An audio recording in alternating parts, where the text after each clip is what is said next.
والتذكر والتذكير والنفع والانتفاع والإفادة والاستفادة والحث على التمسك بكتاب الله وسنة رسوله والدعاء على الهدى والدلالة على الخير ابتغاء وجه الله ومرضاته وقربه وثوابه. Bismillah walhamdulillah wassalatu wassalamu ala rasulillah Sayyidina wa maulana Muhammad ibni Abdillah wa ala alihi wa sahbihi wa man walah. La haula wa la quwata illa billah, amma ba'd. Pelajaran dakhirah sekarang tentang apa ini? Kemarin sudah diterangkan tentang syarat-syaratnya sholat. Yang tidak disebutkan di sini adalah hal-hal yang membatalkan sholat. Apa saja hal-hal yang membatalkan sholat itu? Nah, ini kalau tidak ada harus dicatat ya. Hal-hal yang membatalkan sholat, yaitu yang pertama adalah adanya hadas ya, baik hadas kecil ataupun hadas besar. Nah, hadas itu seperti kemarin, hadas kecil segala hal yang menyebabkan wudu itu hadas kecil. Kalau misalkan tengah-tengah sholat keluar angin, nah itu batal hadas. Atau misalnya ketika sholat tiba-tiba bersentuhan antara laki-laki dan perempuan yang sudah besar tanpa ada mahram, bukan mahram ya, itu batal. Gambarannya bagaimana? Misalnya ada ketika sholat orang gila masuk ya, orang gila masuk di tempat sholat perempuan, misalkan orang gilanya laki-laki, disentuh semua. Nah, ini batal semua. Kemudian yang membatalkan sholat itu adalah berkata-kata. Nah, berkata-kata di dalam sholat hukumnya batal, meskipun hanya satu huruf saja. Meskipun satu huruf. Kalau berkata-kata itu mungkin enggak biasa dilakukan. Yang biasa terjadi itu apa? Kalau ada orang batuk yang di sini dehem, ya, padahal dia enggak ikut batuk, tapi ikut dehem. Itu apa artinya? Berisyarat, ya. Maka hukumnya bagaimana? Nah, itu bisa batal itu kalau enggak ada sebabnya. Dia berkata dehem itu mengeluarkan huruf apa tidak? Nah, itu ada hurufnya, huruf M atau mim. Nah, itu bisa batal kalau tidak ada penyebabnya. Makanya kalau ada orang batuk-batuk enggak usah diikuti, nanti bisa batal itu. Kemudian yang membatalkan sholat makan dan minum ya, sholat sambil makan permen, nah itu batal itu.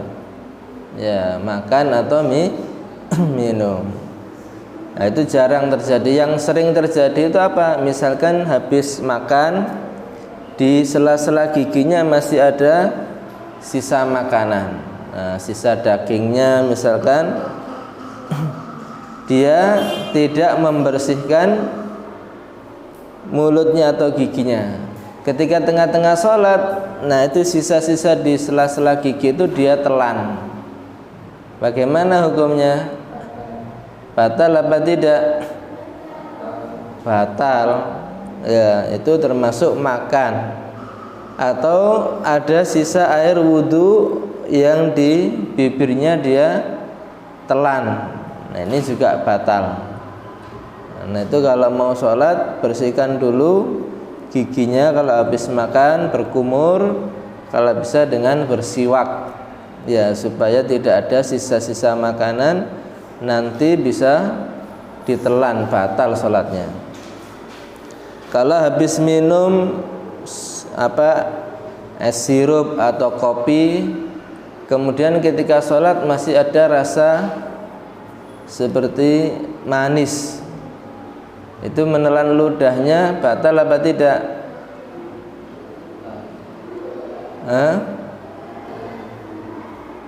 Nah, kalau tidak ada bendanya, hanya sekedar rasanya saja, habis minum teh misalkan, kemudian dia sholat, tidak ada minumannya, cuman ada rasanya saja, ini tidak batal makan dan minum.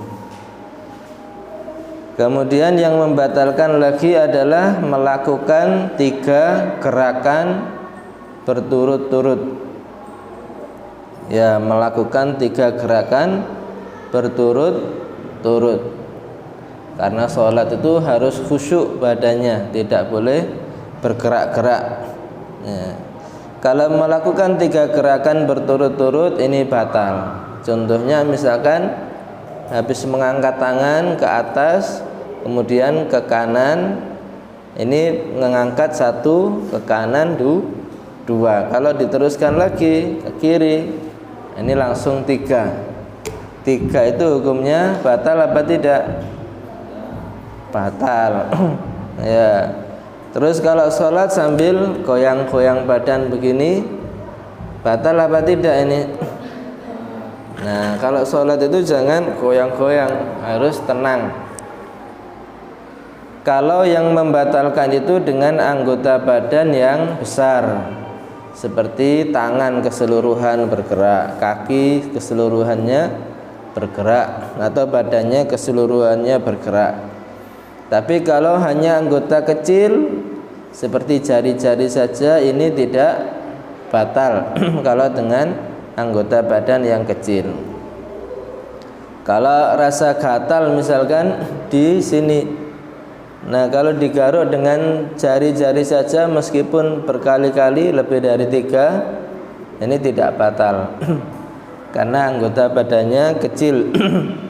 Tapi kalau menggaruknya dengan gerakan seluruh tangan, nah ini bisa membatalkan karena gerakan anggota yang besar. Ya.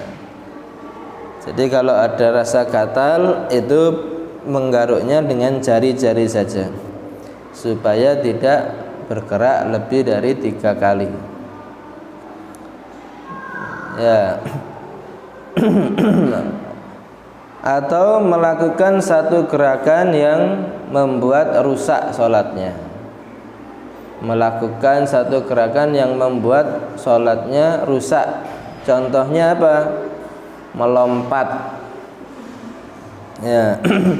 Melompat itu sekali gerakan, tetapi merusak bentuk sholat.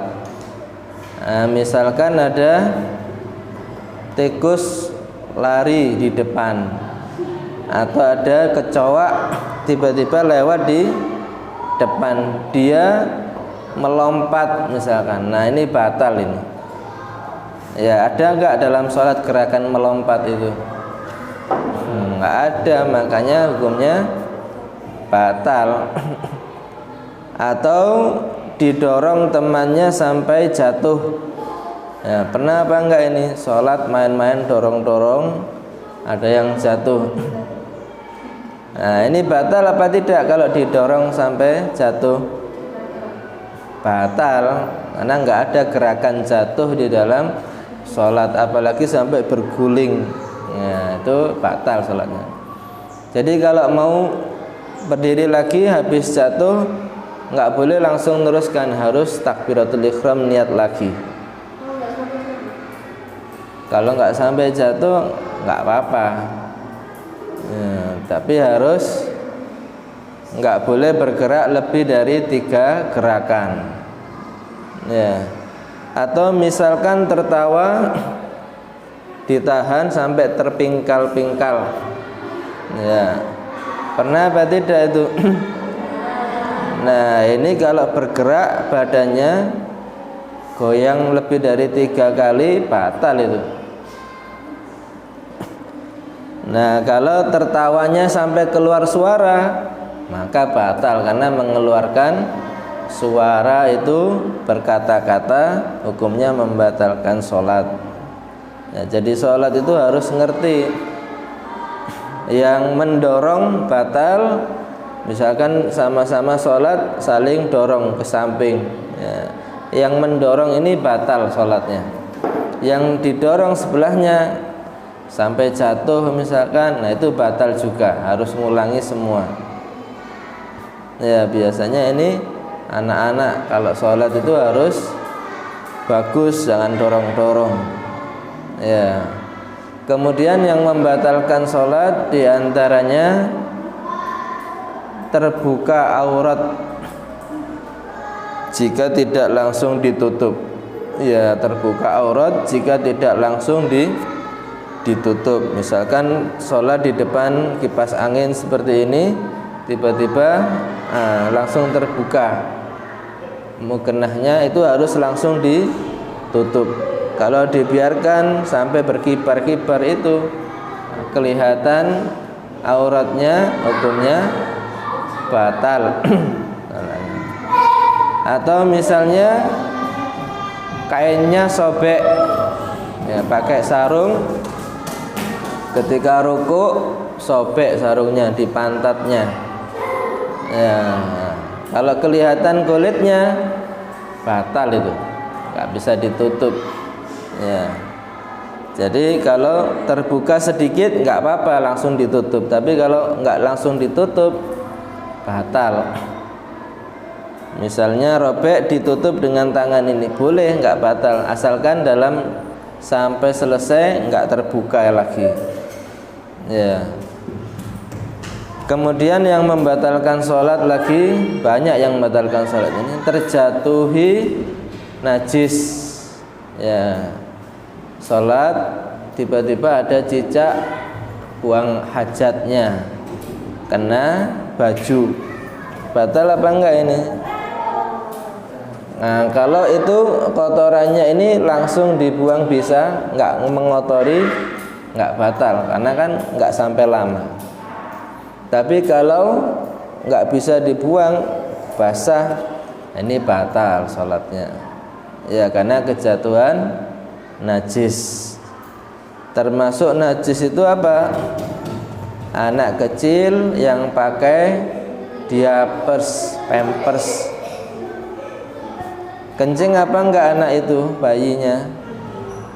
Kalau kencing kemudian sholat merangkul atau ikut gendong dengan orang yang sholat, berarti membawa najis apa tidak itu? Membawa najis, hukumnya apa? Batal sholatnya. Jadi kalau ada anak yang pakai pampers, anak kecil, kalau baru dipakaikan sekiranya belum kencing nggak batal. Tapi kalau sudah sehari, nah itu pasti kencing itu. Jangan dibawa ketika sholat. Ya, kalau ke masjid nggak boleh bawa anak yang pakai pampers yang sudah buang air kecil, ya, karena membawa najis ke masjid itu hukumnya boleh apa enggak? Enggak boleh, itu hukumnya dosa. Yang dosa bukan anaknya tapi orang tuanya yang bawa itu, Ya. Nah, kemudian makanya laki-laki itu harus khitan. Ya, kalau ingin sah sholatnya harus khitan. Kenapa? Kalau tidak khitan itu ada bagian kulit yang masih terkena air kencing yang belum dibasuh. Makanya harus dipotong itu supaya tidak ada yang mengandung najis. Ngerti? Kalau tidak khitan tidak sah sholatnya, kecuali bisa dibersihkan. Ya, sulit. Makanya Islam itu mengajarkan khitan supaya sholatnya sah. Ya. Kemudian yang membatalkan sholat itu kalau dia sholat berjamaah adalah meninggalkan sholat sendiri, meninggalkan rukun-rukun sholat dengan sengaja. Kalau tidak ruku batal sholatnya. Meninggalkan rukun sholat dengan sengaja. Kalau lupa bagaimana? Tadi ini saya sudah ruku apa belum ya? Padahal dia dalam posisi sujud. Lupa. Tadi sudah ruku apa belum? Bagaimana? Batal apa tidak sholatnya? Nah, itu harus berdiri ke posisi yang dia ragu-ragu. Oh, saya ragu-ragu di waktu rukuk tadi kayaknya belum. Ya langsung ke posisi rukuk. Ya, baru ngulangi rukuknya. Tapi kalau sudah lebih daripada sujud, dia kemudian berdiri, nah itu enggak sah satu rakaatnya, itu nambah satu rakaat. Mengerti maksudnya?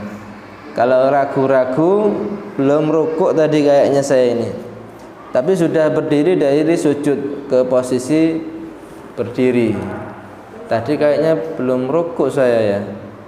Nah, ini dianggap satu rakaat itu tidak sah. Berarti dia kalau sholat subuh misalkan atau sholat asar ini 4 rakaat, yang satu tidak sah, berarti nambah lagi nanti. Enggak usah dibatalkan. Kalau bingung, waduh gimana ini ya, tadi saya belum rukuk, batal apa enggak sholatnya? Nah, itu enggak batal, cuman nambahi satu rakaat saja. Misalkan tadi sudah tasyahud akhir, berdiri lagi, nambah satu rakaat, tasyahud lagi, salam. Kalau dibatalkan ya berarti ngulangi dari pertama lagi. Bedanya kalau tidak membatalkan tinggal nambah satu rakaat, kalau dibatalkan ngulangi dari awal. Ya, pernah enggak itu ngerasa ragu-ragu ini? Berarti enggak khusyuk itu sholatnya. Ya. Kalau misalkan ragu-ragu, ini rakaat ke berapa ini ya? Kedua apa ketiga ini? Berapa ini? Bagaimana ini caranya? Nah, diambil yang kedua apa yang ketiga berarti? Diambil yang paling sedikit. Ini rakaat kedua apa ketiga saya? Nah, kalau enggak yakin maka harus diambil yang ini, saya yang kedua berarti. Nah, tinggal nambah terus. Ya enggak boleh ini berarti yang ketiga aja. Nah, kalau sholat itu lebih rakaatnya masih dianggap sah kalau lupa. Tapi kalau kurang rakaatnya sah apa tidak? Justru tidak sah. Nah, jadi kalau ingin memastikan tinggal menambah. Ya. Kemudian yang membatalkan sholat itu kalau dalam sholat berjamaah ketinggalan 2 rukun dari imam, ketinggalan 2 rukun dari imamnya. Misalnya dalam sholat taraweh itu ekspres apa enggak itu sholat taraweh itu cepat biasanya. makmumnya masih belum selesai baca surat Al-Fatihah misalkan, kemudian imamnya langsung sudah posisi turun ruku' i'tidal, ya, kemudian sujud, padahal makmumnya belum selesai ruku', ini belum mau ruku', ini ketinggalan 2 rukun, dia ketinggalan ruku' sama imamnya ketinggalan i'tidal. Nah sekarang posisi imamnya sudah sujud, nah berarti itu sholatnya makmumnya batal, ya, karena dia ketinggalan. Makanya kalau jadi makmum itu harus ngikuti kepada imam, nggak boleh terlambat, terlalu terlambat, juga tidak boleh terlalu mendahului, ya. Jadi kalau cari imam yang bisa diikuti, kalau yang terlalu cepat makmumnya tidak sah nanti, ya, batal sholatnya, ketinggalan 2 rukun dengan imam. Kemudian yang membatalkan lagi atau mendahului 2 rukun dengan imamnya, terlambat 2 rukun itu juga batal, mendahului 2 rukun juga batal. Biasanya ini anak-anak ini, imamnya itu masih baca surat, dia sudah ruku', i'tidal, sujud, imamnya belum apa-apa dia sudah sujud. Nah ini mendahului, ini batal apa tidak sholatnya? Batal, karena jadi makmum itu harus ikut dengan imam, nggak boleh mendahului, ya. Kalau mendahului 1 rukun hukumnya dosa, tapi nggak batal sholatnya. Imamnya belum rukuk, dia rukuk dulu, ada apa enggak ini? Imamnya belum sujud, dia mendahului sujud, itu dosa. Kalau bersamaan dengan imam hukumnya makruh, nggak baik, bareng imamnya rukuk bareng. Nah, siapa ini imamnya nih kalau barengan ini? Nggak jelas, ya. Imam itu harus di depan baru makmumnya. Kalau dibarengi itu hukumnya makruh. Nah itu daripada yang membatalkan sholat, banyak yang tidak disebutkan di situ. Nah, jadi kalau kita sholat harus tahu hal-hal yang membatalkan sholat, ya. Nah, banyak terjadi memang kadang-kadang sholat main-main, ya, dorong-dorongan. Kadang-kadang kalau kita ada hal-hal yang membuat lucu itu tertawa, ya. Termasuk yang membatalkan sholat itu kalau tertidur waktu sholat. Nah, ada apa enggak itu?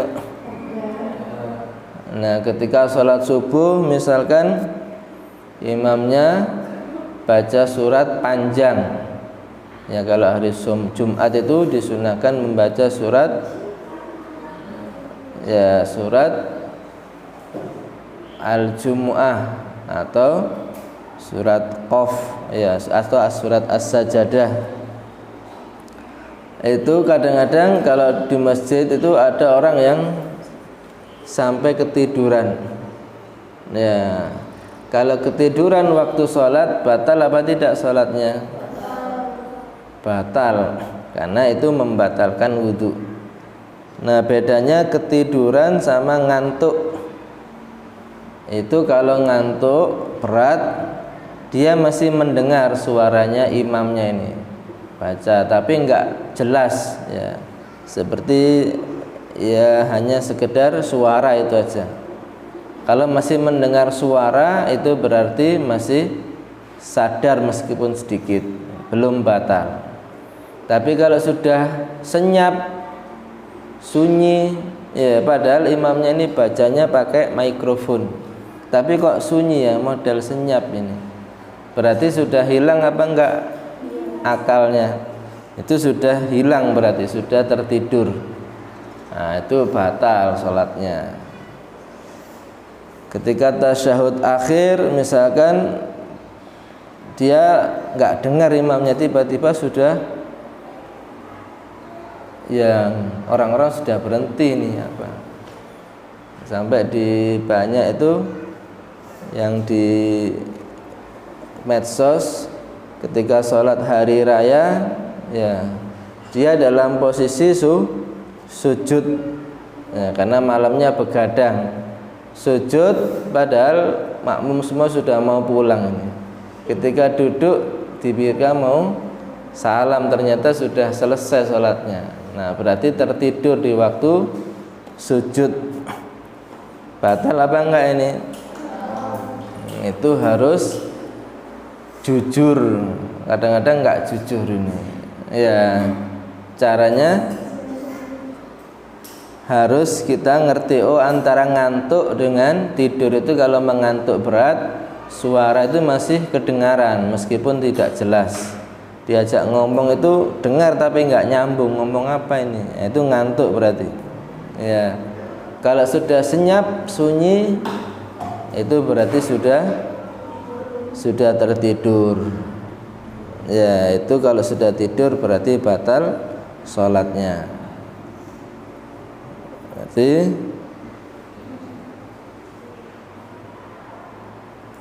ada pertanyaan? Nanti hafalan tentang doa iftitah. Artinya bisa doa iftitah. Ya, ditulis ya artinya ya. Doaul iftitah kabira walhamdulillahi katsira subhanallahi bukratan wa asila wajjahtu. Nah, di situ tidak pakai ini, dilihat di situ tidak pakai langsung wajjahtu wajhiya lilladzi fataras samawati wal arda nifa muslima wa ma ana minal musyrikin inna salati wa nusuki wa mahyaya wa mamati lillahi rabbil alamin la syarika lahu wa bidzalika umirtu wa ana minal. Enggak pakai ini ya, biasanya kita pakai ini wajjahtu, enggak pakai ini. Jadi pertemuan berikutnya hafalan doa iftitah sama artinya. Artinya dicari apa, tak dikte, cari sendiri apa didikte?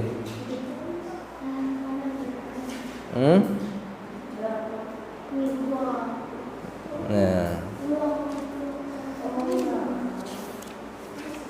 saya dikte artinya ya. Doa iftitah. Arti doa iftitah, Allah Maha Besar, kabira segala kebesaran, walhamdulillah dan segala puji bagi Allah.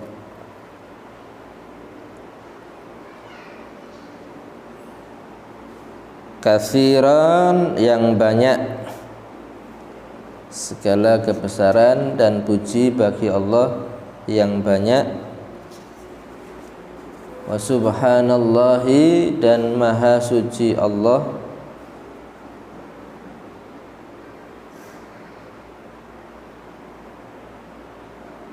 Bukratan di pagi hari, wa asilan bukratan di pagi hari, wa asila dan di sore hari. Sudah sampai mana ini? Nela ini sampai mana? Nanti dilihat temannya ya. Wajjahtu aku hadapkan, wajhiya wajahku, aku hadapkan wajahku, lilladzi fataras samawati wal ard, kepada pencipta langit dan bumi. hanifan secara lurus,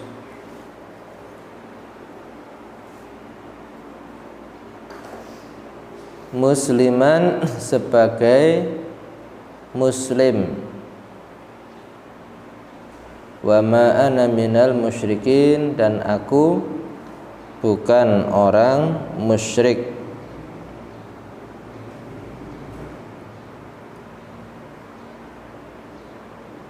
Musyrik tahu musyrik? Musyrik itu apa? Ya. Inna salati sesungguhnya salatku, inna salati sesungguhnya salatku, wa nusuki dan ibadahku,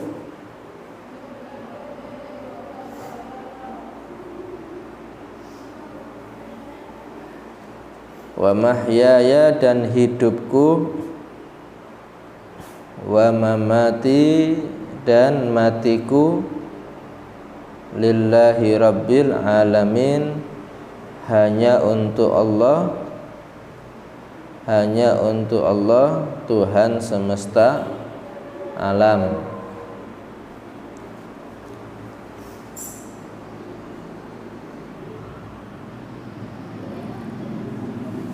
La syarika lahu tiada sekutu bagi Allah, tiada sekutu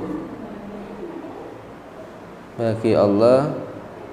Sekutu itu yang membandingi.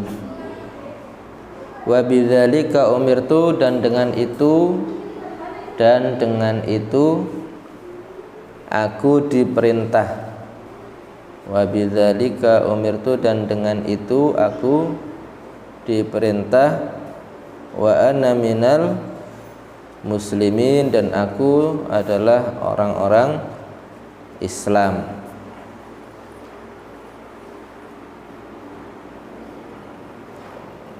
Itu dihafalkan sama artinya.